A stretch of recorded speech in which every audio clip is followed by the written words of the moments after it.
పంచభూతాలంటే ఏంటి తెలుసా? పంచభూతాలంటే ఏంటో మళ్ళీ దీనికి ఒక పావుగంట చెప్పాలి మీకు, అందుకని తెలుసుకోవాలి, ఇలాంటివి తెలుసుకోండి. పంచభూతాలంటే ఏంటి? ఆకాశము, భూమి, గాలి, నీరు, ఇంకా నిప్పు. Very good.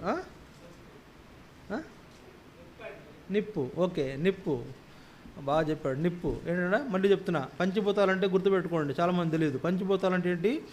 ఆకాశము, భూమి, గాలి, నీరు, నిప్పు. ఇవన్నీ కూడా పంచభూతాలు, ఈ సృష్టికి ఆధారమైనవి. ఈ సృష్టి అంతటి నిర్వహించబడడానికి ముఖ్యమైన ఈ యొక్క పంచభూతాలు మిక్కటమైన వేండ్రంతో ఏమైపోతాయంట? వేండ్రం అంటే ఏంటి? మిక్కటమైన వేండ్రం అంటే ఏంటి? కరిగిపోతాయి, కాలిపోతాయి, కరిగిపోతాయి. ఏంటి?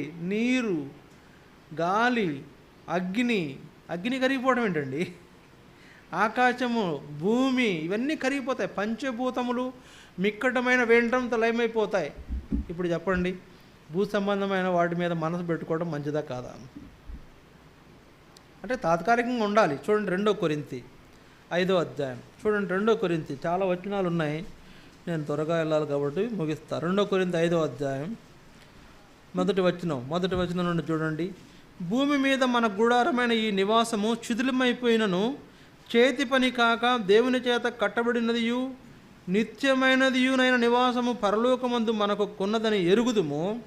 మనము దిగంబరులము కాక వస్త్రం ధరించుకున్న వారముగా కనబడదుము. కాబట్టి పరలోకము నుండి వచ్చు మన నివాసము దీనిపైన ధరించుకున్న అపేక్షించు దీనిలో మూలుగుచున్నాము.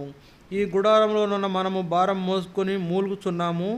ఇది తీసివేయవలనని కాదు కానీ మర్త్యమైనది జీవం చేత మిరింగివేయబడినట్లు ఆ నివాసమును దీనిపైన ధరించుకొని కూర్చున్నాము. దీని నిమిత్తమై మనల్ని సిద్ధపరిచిన వాడు దేవుడే. ఇక్కడ మనం ఏంటంటే ఈ యొక్క శిథిలమైపోయి గుడారంలో, అంటే ఈ దేహంలో ఏం మూలుగుతున్నాం చెప్పండి? శిథిలమైపోయి ఈ గుడారంలో మనం ఏం మూలుగుతున్నాం? అయ్యా నాకు బట్టలు లేవు.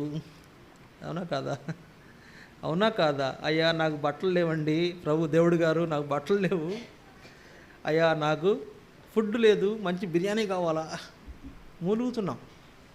శిథిలమైపోయి ఒక గుడారంలో ఈ యొక్క దేహంలో ఉండి మూలుగుతున్నాం. నాకు అది కావాలి, నాకు ఇది కావాలి, ఈ లోక సంబంధమైనవి నాకు కావాలి, నాకు ధరించుకోవడానికి నగలు కావాలా, చేతి నిండా కట్ల డబ్బులు కావాలా, ఇంకేం కావాలా?